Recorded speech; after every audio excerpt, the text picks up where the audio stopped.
Merci de nous suivre, fidèles téléspectateurs, fidèles internautes. Bienvenue à votre magazine qui fait des interviews spéciales. Et nous sommes à notre deuxième numéro et voilà. Et merci de vous connecter sur notre site web planeteinfocom.net et pour suivre des émissions spécialisées sur les questions d'actualité et aussi sur certaines problématiques méconnues dans notre société. Et comme vous allez le remarquer, je ne suis pas seule dans ces plateaux. Sur ce plateau, plutôt, je suis accompagnée de médecins généralistes à l'hospitalisation dans un service de géniatrie qui est résidente à Bruxelles, en Belgique. Et voilà, avec elle, nous allons parler de la problématique de la gestion de la vieillesse en République démocratique du Congo. Autrefois, autrement, pour avoir la sagesse, pour connaître l'histoire, il fallait recourir aux vieux, aux vieilles aussi. Et voilà, de plus en plus, elles ne sont plus là, elles meurent plus tôt. Nous allons comprendre pourquoi, qu'est-ce qui fait qu'aujourd'hui, nous puissions perdre nos hommes qui nous communiquaient la sagesse. Et voilà, elle va nous parler de cette problématique. Elle est là, il s'agit bien de Madame Marie Kabouya Chiwabwa. Bonjour Madame. Bonjour. Merci d'avoir répondu à notre invitation. Merci, déjà, comment vous vous sentez? Mais je dirais un peu fatiguée parce qu'évidemment, on est à la deuxième journée de notre forum ici à Kinshasa. Et c'est vrai que c'était un programme très riche, rempli d'exposés, et en tout cas très enrichissant. Très enrichissant. Et vous êtes non seulement participante, mais aussi intervenante à la semaine de la diaspora congolaise qui est placée sous le thème apport de la diaspora congolaise et synergie entre Congolais. Et parlez-nous un peu de cette semaine de la diaspora congolaise. Mais disons que cette semaine a été en fait pensée, voulue par la Fédération de la diaspora congolaise, qui est une fédération pour l'instant basée en Belgique, mais qui s'étend, enfin qui est en tout cas appelée à s'étendre. Donc une fédération composée en fait de personnes d'origine congolaise principalement. Et ce qu'on a voulu faire par cette semaine, c'est venir à Kinshasa pour montrer un visage positif de la diaspora. C'est-à-dire montrer ce que la diaspora peut faire, montrer ce que la diaspora peut apporter, montrer que le fait d'être à l'étranger ne nous empêche pas de penser à notre pays, de vouloir le bien de notre pays et de vouloir chacun pouvoir apporter sa pierre tant soit peu. Donc on a essayé tous par les exposés, par toute cette semaine qui a été préparée pendant longtemps, et je remercie d'ailleurs les organisateurs, apporter quelque chose également ici. Et nous avons voulu que ça soit une synergie entre là-bas et ici, c'est-à-dire que les orateurs venaient non seulement de l'étranger, mais également d'ici à Kinshasa pour vraiment montrer comment ensemble nous pouvons être plus forts, ensemble nous pouvons créer des choses encore plus puissantes que ce qu'on peut faire tout seul de notre côté, qu'on peut vraiment se mettre ensemble pour relever ce pays. En d'autres termes, je peux dire que c'est une rencontre pluridisciplinaire parce qu'on rencontre chaque Congolais dans toute sa diversité. Et quelles sont les thématiques exploitées au courant de cette semaine de la diaspora? Disons qu'on l'a placé principalement en 2 journées, 2 longues et grosses journées, qui étaient d'ailleurs gratuites. C'était voulu, c'est-à-dire qu'on a voulu l'ouvrir à tous pour que le frein financier, que les finances ne soient pas un frein en tout cas à l'accès. Donc il fallait juste s'inscrire par internet et pouvoir venir ici à l'hôtel Pullman participer à ces 2 journées. Hier, par exemple, toute l'avant-midi a été consacrée au domaine de la santé. Vraiment, on a dans sa globalité, on est parti de la couverture universelle à plusieurs disciplines qui ont exposé. Certains ont expliqué ce qu'ils faisaient déjà dans ce pays, certains ont expliqué ce qu'on aimerait voir fait dans ce pays. L'après-midi, c'était plus tout ce qui était finance, on a vu les assurances, on a vu tout le domaine financier. Tout ce qui est entrepreneurial aussi. Ce matin, c'était tout ce qui avait trait à la formation, évidemment entreprendre, mais avec tout ce qui était vraiment volet formation. Et puis on a la dernière partie qui est là justement en train de se dérouler pour l'instant. Nous clôturons cette semaine, ce soir, par une soirée de gala qui, elle, est payante parce qu'il fallait quand même trouver l'argent de payer toutes les sessions gratuites qui se sont passées, quoi. En tout cas, en fait, elle est payante, pas forcément pour payer ce qui s'est passé avant, mais surtout parce qu'on veut venir en aide, en tout cas au niveau social. Il y a des projets sociaux qui seront élaborés ce soir et c'était comme pour avoir un appel de fonds et avoir de l'argent pour les mener à bien. Et j'aurais appris que tous les fonds qui seront collectés seront disséminés, seront orientés aux victimes des Bunagana. Voilà, il y avait deux choix, je crois, il y a les victimes de Bunagana et les déplacés en fait. Voilà. Et les déplacés. C'était les premiers choix, en tout cas pour la soirée de gala. Mais la fédération a plusieurs projets, même au niveau social. Nous n'avons pas qu'un projet.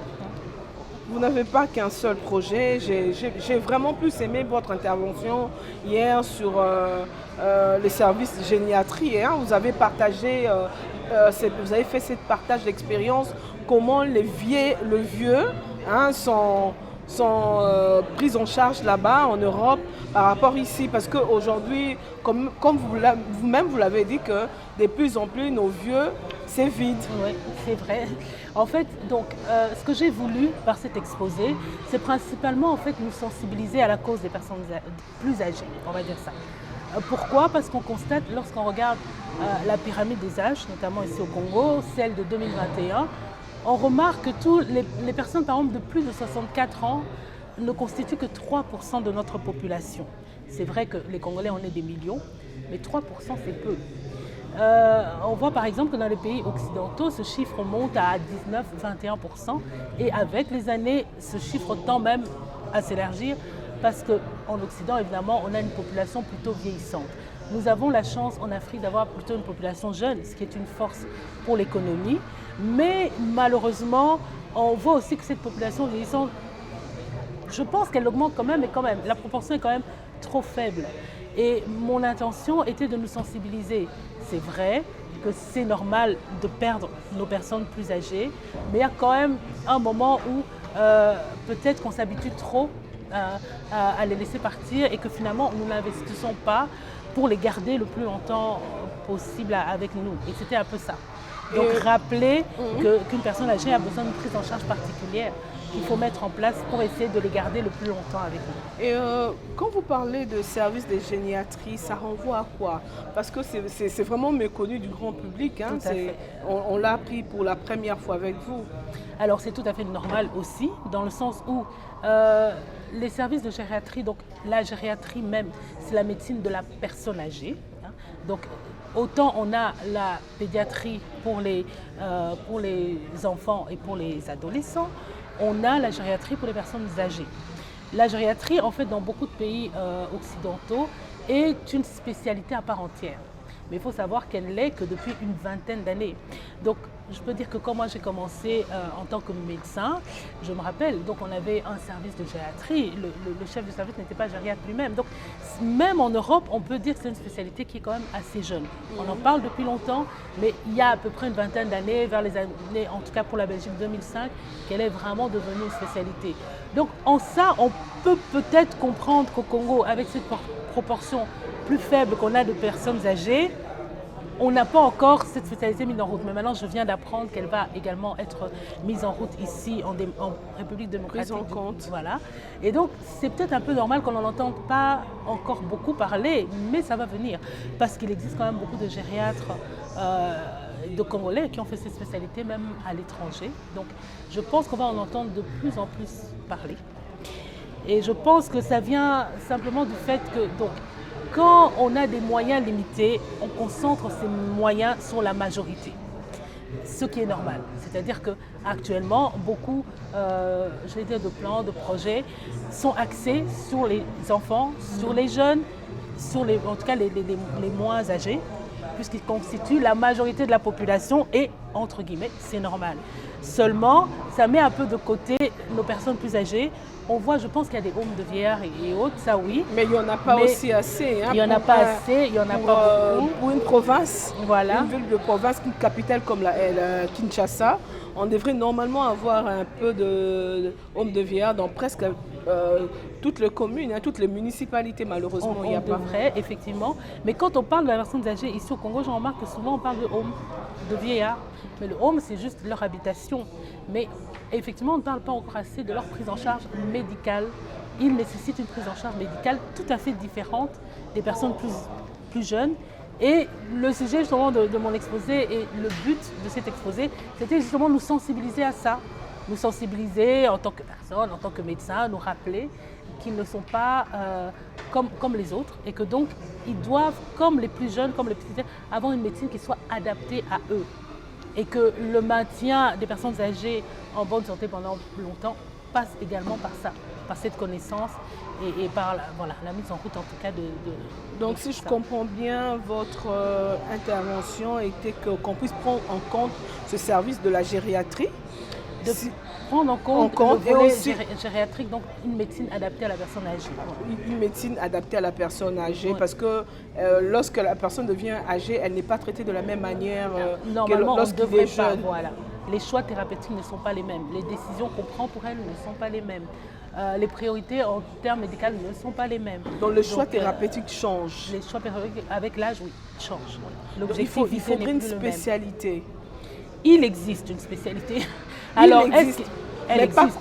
La gériatrie est la spécialité justement qui concerne la prise en charge des maladies pour les personnes âgées. Maintenant, la question, est-ce qu'il la faudrait absolument maintenant au Congo? Elle est en train de se mettre en route et c'est une bonne chose parce que le reste, ceux qui nous restent, il faut quand même qu'on essaye de les maintenir le plus longtemps possible et qu'on se concentre sur le fait que voilà. Donc, comme vous le disiez en fait dans votre introduction, les personnes âgées ont leur place dans la société et surtout ici en Afrique. On a une tradition qui est orale. Vous m'avez anticipé. C'était votre question. C'était ma question. Au fait, on va revenir là. Ma question était de savoir comment arriver à bien gérer, comment mettre peut-être un système ici en RDC. Vous savez, mettre le service c'est bien, mais le système est toujours meilleur parce que ça perdure, c'est plus longtemps. Comment créer ce système-là de la gestion de la vieillesse en RDC pour que les gens un peu sortent dans leur tête que les vieilles personnes, ce sont des sorcières, ce sont des mauvaises personnes. Comment mettre en place ces systèmes? Mais je pense qu'en les prenant en charge, en augmentant leur nombre, cette stigmatisation peut-être va partir d'elle-même. C'est-à-dire, je pense qu'ils sont stigmatisés parce qu'il n'y en a justement pas beaucoup. Et que les gens se demandent finalement pourquoi lui survit alors que d'autres sont déjà partis. Mais si le nombre augmente, je pense que les gens vont s'habituer à avoir des personnes beaucoup plus âgées et que ce système de les stigmatiser va disparaître peut-être aussi de lui-même. Donc, comment faire? Je pense, mettre en rythme le service de gériatrie, c'est bien, mais je pense que le plus important, c'est peut-être d'abord resensibiliser à cette prise en charge. Peut-être nous rappeler que les pertes de trop tôt n'est pas juste une fatalité. C'est-à-dire, oui, c'est normal qu'ils meurent, mais ce n'est pas normal qu'ils meurent si tôt. C'est surtout ça. C'est normal qu'ils meurent, mais ce n'est pas normal en 2022 qu'ils partent si tôt. Il faut savoir que, donc, comme j'ai dit, ils représentent 3% seulement sont au-dessus de 64 ans. C'est trop peu. C'est trop jeune. Les chiffres sont trop minimes. Voilà, et c'est trop peu, c'est trop jeune. Oui, c'est normal qu'avec l'âge, les personnes partent, mais chez nous, peut-être un peu trop tôt. Un peu plus tôt. Mais ce n'est pas lié au contexte peut-être socio-économique du pays. Beaucoup de choses entrent en jeu, ce qui fait que les gens sont souvent très stressés et à cause de ça, ils meurent un peu, plus tôt. Plusieurs choses sont en cause, en fait. Il n'y a pas que la prise en charge médicale, en fait. C'est un ensemble de choses. Donc, le fait qu'une personne soit en bonne santé à l'âge adulte dépend de plusieurs facteurs. C'est clair qu'il y a la génétique, c'est-à-dire qu'il y a des familles où vous retrouverez des gens qui quand même tiennent plus longtemps, avec les mêmes conditions que les autres, mais il y a une part de génétique, ça on ne peut rien y faire, c'est de la génétique, mais il y a tous les facteurs autour sur lesquels on peut intervenir et agir.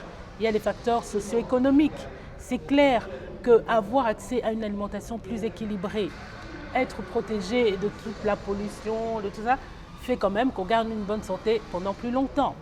Pouvoir faire du sport, avoir la culture du sport et autres, une hygiène de vie adaptée peut faire qu'on puisse tenir dans la longueur.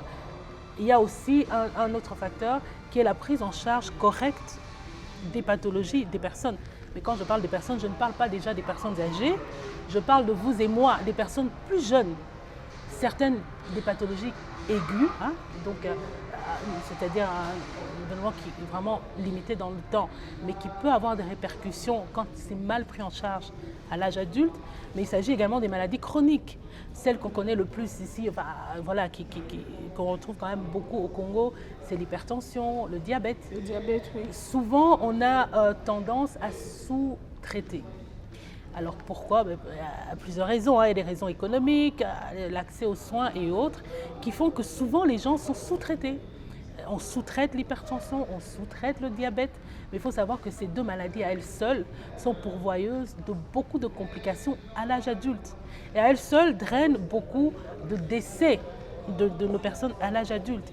Et meilleure prise en charge de ces pathologies plus tôt dans la vie et quand elles se présentent dans la vie permet de garder nos personnes âgées, enfin les personnes en meilleur état de santé dans leur vie plus tard. Donc ce qui se passe demain se prépare aujourd'hui. Donc quand je dis qu'il faut travailler pour avoir des personnes âgées en meilleure santé, ce n'est pas seulement quand ils arrivent à l'âge, à un âge avancé, mais c'est une prise en charge qui commence dès l'enfance en fait. Voilà. Oui. Améliorer les conditions de vie et la prise en charge médicale plus tôt nous permettra d'avoir de plus en plus de personnes dans le haut de la pyramide, quoi. Et donc, il y a des facteurs pour les garder plus longtemps. Oui, il y a des facteurs qui influencent en tout cas ça. Il y a des facteurs qui influencent comme la prise en charge plus tôt. Des pathologies correctes et de façon optimale. Okay. Parce que quand on les prend en charge de façon sous-optimale, c'est clair que les complications arrivent. Elles n'arrivent pas tout de suite, elles arrivent justement souvent les plus âgés et c'est clair que l'espérance de vie diminue, ça c'est sûr.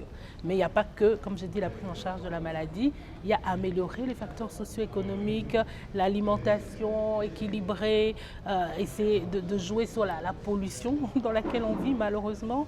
Et qu'est-ce que j'ai dit encore comme facteur? Donc la pollution. Bon, maintenant la génétique, on ne peut rien y faire. Hein, okay. Donc. Et alors, à quel âge on peut dire que cette personne devient une personne âgée ou vieille? Alors, donc il y a les personnes âgées et puis il y a le concept de la vieillesse. Donc, une personne âgée, selon la définition de l'OMS, c'est au-dessus de 65 ans. Alors, ça fait peur, voilà, quoi. C'est pas très loin. Mm-hmm. Mais si on veut tenir compte réellement du moment où on voit vraiment une fragilité s'installer chez les personnes, vraiment des facteurs de fragilité apparaître, alors on va plus vers 75 ans. Et il faut savoir par exemple qu'en Belgique, les soins gériatriques, les patients en gériatrie et autres, l'âge c'est 75 ans. Donc, parce que c'est un peu plus probant, parce que c'est ce moment-là où on voit quand même plus de fragilité. Voilà. Donc c'est à partir des 75 ans, donc 75 ans. On peut dire que si on tient compte des fragilités, oui. Mais maintenant, l'OMS estime qu'à partir de 65 ans, on est une personne âgée. Mais dans nos hôpitaux, nous remarquons surtout dans les cliniques publiques, sanitaires, vous allez voir des personnes qui ont au-delà de 75 ans, mais qui viennent quand même au travail dos courbé. Et voilà. Donc ce sont des conditions quand même inacceptables, mais en raison des survies, elle s'est dit si elle va peut-être... Voilà. Elle prend déjà sa retraite, quelle deviendra-t-elle, quelle deviendra-t-il? Quand on continue à travailler parce que c'est un choix, c'est-à-dire qu'il y a des personnes qui continuent de travailler parce que c'est ça qui les garde en vie, quelque part, parce que c'est ça qui leur permet de tenir et qui leur permet d'avoir un projet pour demain. Et avoir un projet de demain les soutient, hein, même psychologiquement et autres. Quand c'est un choix, on ne peut que l'encourager parce que voilà, moi je me dis, si c'est une occupation, si ça les aide à être en forme, d'accord. Mais quand c'est une contrainte, c'est-à-dire qu'on n'a pas le choix, c'est-à-dire qu'on continue de travailler parce qu'on n'a pas d'autres sources de revenus, parce qu'on n'a pas d'autres choix, alors là effectivement c'est triste et c'est vraiment dommage et effectivement c'est interpellant. Et voilà, autre temps, autre mœurs. On disait dans les temps, je crois, quand on était toute petite, des années passées, quand on voyait un vieux passer, tout le monde disait c'est avec les cheveux blancs, c'est l'âge de la sagesse. Mais aujourd'hui à Kinshasa, il y a même une maman qui m'a fait rigoler. Elle m'a dit aujourd'hui, nous, avec nos cheveux blancs, on est mal pris, on vrai. est mal barré parce qu'on a l'impression qu'on est devenu aujourd'hui des sorciers, des sorcières. Donc on a changé un peu la connotation de la vieillesse aujourd'hui dans notre société. Qu'en pensez-vous? J'ai eu, en fait, j'ai été interpellée moi-même aussi, donc, ici, parce que je parlais justement avec une maman comme ça, un peu plus âgée. Et donc, elle me disait, je crois qu'elle avait 80 ans, elle me présentait comme étant beaucoup. Et souvent, je lui réponds, ah tiens, je lui dis, mais moi, mes patients ont plus de 90 ans, parfois des 96 ans, des 95 ans. Et donc, je l'encourageais en lui disant, mais ça veut dire qu'elle peut, voilà, elle a quand même encore la capacité de vivre encore 10 ans s'il y en a d'autres qui sont plus âgés. Mais sa réponse, en fait, m'a interpellée parce que justement, elle a eu la même réponse. Elle m'a dit, ah non, non, non, non, surtout pas. Et elle m'a dit, ah mais tu sais ce qu'on dit, c'est ceux qui mangent les autres qui restent le plus longtemps en vie. Donc il m'a fallu le temps avant de comprendre ce qu'elle disait et j'ai compris ça, qu'il y a vraiment une stigmatisation, c'est-à-dire que quand les autres meurent avant vous, surtout dans la famille, ça veut dire donc que c'est vous qui êtes responsable de la mort des autres. Et effectivement, on en arrive à des personnes âgées qui vivent très mal leur vieillesse parce que, comme vous le dites, elles sont stigmatisées, on les regarde un petit peu de travers comme si elles étaient responsables de la mort des autres. Mais comme je le disais précédemment, je pense que le fait d'en avoir plus, tout simplement, peut changer peut-être cette conception. Vous le dites bien, avant, on n'avait pas cette façon de penser. Cette mentalité erronée. Peut-être qu'il y en avait aussi un peu plus. Alors, je ne sais pas si dans la pyramide des âges, vraiment, elle s'est effondrée, mais je pense que les conditions socio-économiques et autres, les conditions de vie modernes également, ont quand même joué sur la diminution de l'espérance quand même de vie. Bon, là, je ne connais pas l'espérance de vie qu'il y avait dans les villages, mais je crois que là, c'était principalement l'accès aux soins qui pouvait causer du tort. Mais je pense qu'en améliorant la prise en charge, la condition de ces personnes, peut-être que ça changera la mentalité, parce que plusieurs arriveront eux aussi très vite à l'âge de la vieillesse. Et donc, eux qui stigmatisaient les autres se retrouveront eux-mêmes dans la même situation et je crois que ça va finir par changer les mentalités. Mais je crois même, on est chrétien, je ne sais pas si tu l'es comme moi. Je le suis aussi. Même la Bible parle de la vieillesse comme une bénédiction. Oui, c'est censé l'être. C'est censé l'être, mais aujourd'hui, malheureusement, les choses changent. Mais je me dis, est-ce que l'alimentation constitue-t-elle aussi l'un des facteurs favorisant une longue durée de vie, peut-être? Tout à fait, oui. Donc, je l'ai repris dans les facteurs qui peuvent favoriser. Alors, il y a vivre longtemps, mais aussi vivre longtemps dans de bonnes conditions, c'est-à-dire une vieillesse réussie. C'est-à-dire vivre longtemps en gardant de bonnes capacités fonctionnelles. C'est surtout ça qu'il faut viser. Pas seulement vivre longtemps, mais il faut aussi voir dans quelles conditions on vit longtemps. Vivre longtemps en gardant de bonnes capacités fonctionnelles. Waouh, ça c'est intéressant. Donc c'est le bien vieillir, entre guillemets. C'est un vieillissement réussi, c'est-à-dire pouvoir vieillir, mais en gardant vraiment au maximum ses capacités. On sait que l'âge nous fait perdre des capacités, on ne peut rien y faire. Aujourd'hui, vous allez me donner des écrits petits, je devrais sortir mes lunettes. Contre ça, c'est vrai que voilà. Mais on peut quand même, en jouant sur les facteurs de risque, enfin en tout cas les facteurs qui influent l'état de santé de la personne à l'âge plus avancé, on peut quand même arriver à avoir un bon vieillissement. Et c'est ce dont on a besoin parce que malheureusement, même pour le peu qui sont au-dessus de 64 ans, dans notre pays, les 3%, si on calcule ceux qui sont en bon état de santé, c'est-à-dire qui ont gardé au maximum leur capacité, je crois que ce chiffre va se réduire encore plus. Donc oui, il y a des facteurs et quand vous parlez de l'alimentation, oui, je confirme que oui. Une bonne hygiène au niveau alimentaire, au niveau diététique, permet également d'éviter beaucoup de pathologies, notamment le diabète et autres, et par conséquent permet d'être quand même en meilleure santé à l'âge adulte, ça c'est sûr.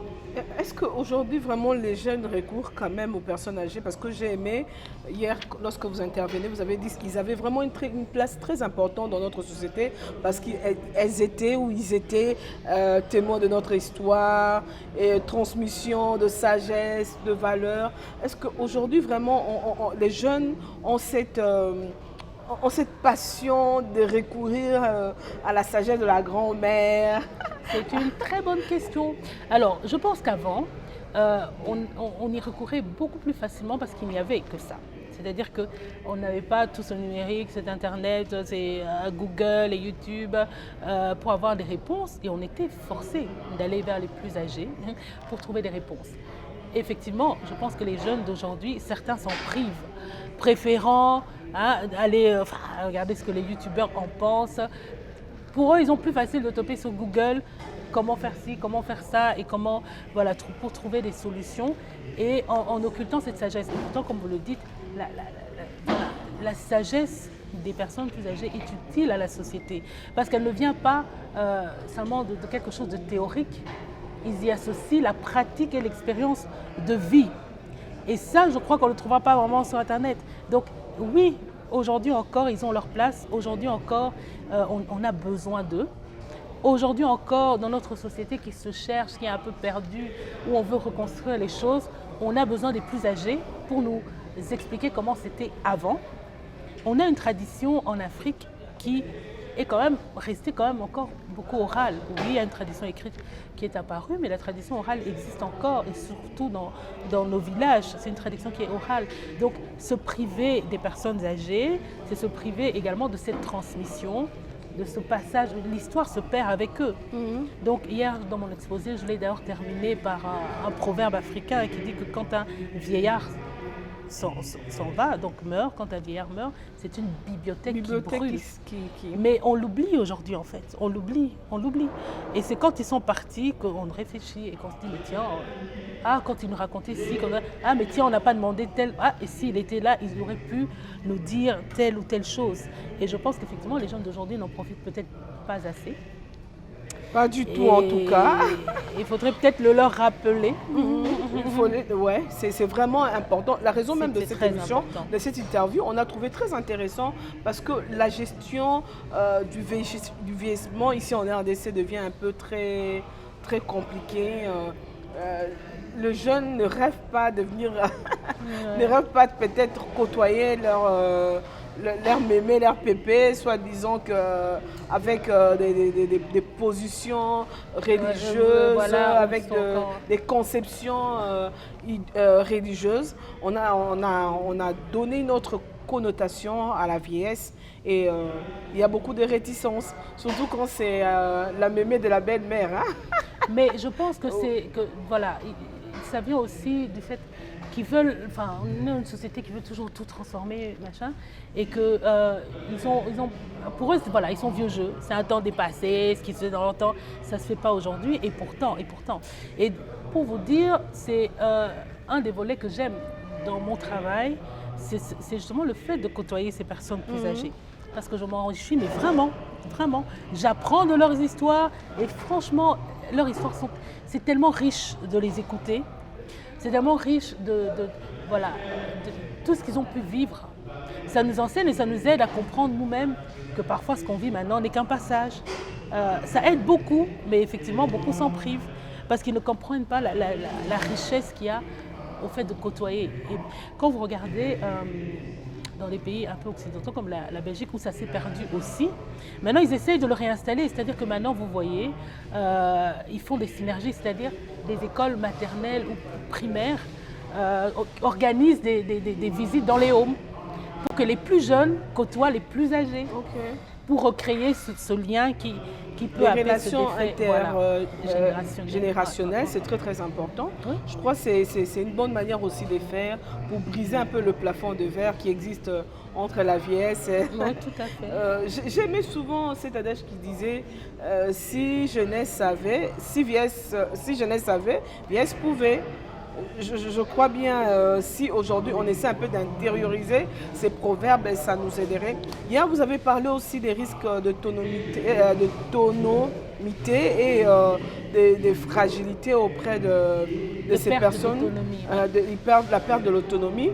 Mais nous remarquons aussi au niveau relationnel, souvent certains vieux sont abandonnés par leurs enfants, soi-disant. Ils sont trop difficiles à la cohabitation, ils sont devenus trop capricieux, ils sont trop difficiles à vivre ensemble. Comment aider ces enfants qui se retrouvent peut-être à ces genres de situations à mieux s'y prendre? Alors, moi je crois que c'est la société qui change en elle-même. C'est-à-dire que les gens sont moins patients avec les personnes âgées, mais ils le sont aussi avec leurs conjoints, avec tout. C'est-à-dire que les gens aujourd'hui manquent de patience pour tout. On est dans une société qui doit aller vite, où tout, c'est le fast-food, c'est le fast dans tout.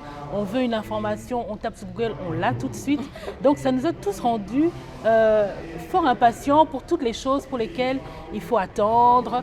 Donc ce qui fait qu'aujourd'hui, on a des problèmes dans les couples et dans les mariages, on a des problèmes dans la cohabitation des plus jeunes et des plus âgés, simplement parce qu'on a changé.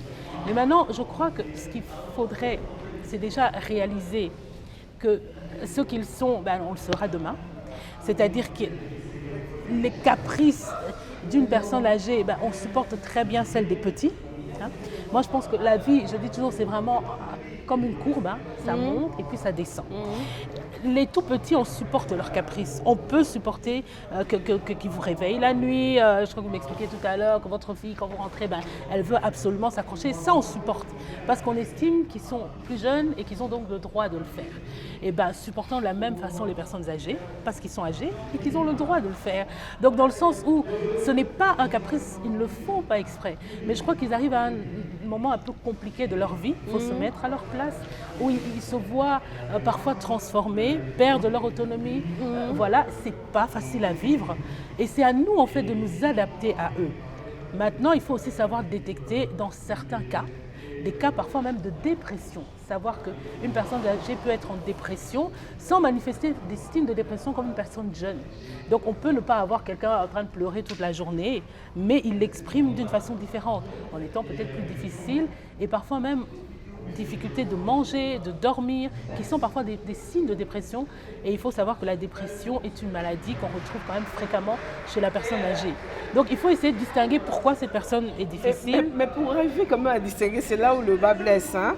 Comment aider cette société-là, c'est ça ma question, comment aider cette société-là à mieux le gérer, à gérer les personnes âgées, hein, parce que c'est vrai, on n'a pas ici cette médecine des personnes âgées, mais comment faire? Je crois que c'est par des sensibilisations peut-être. Oui, sensibiliser les plus jeunes à la condition de la personne âgée et se dire que oui, ils sont difficiles et ils font partie de la société. Ils sont difficiles, mais ce sont nos parents quand même. Donc on doit apprendre à prendre sur soi comme on prend sur soi pour les plus jeunes. On sait qu'un jour ils vont grandir, mais eux, malheureusement, on sait aussi qu'un jour ils vont partir.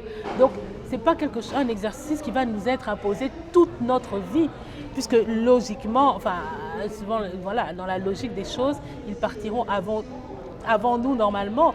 Donc pourquoi ne pas supporter, voilà, un peu comme dit la Bible, pourquoi ne pas supporter quelques injustices, mais pourquoi aussi ne pas pouvoir les porter?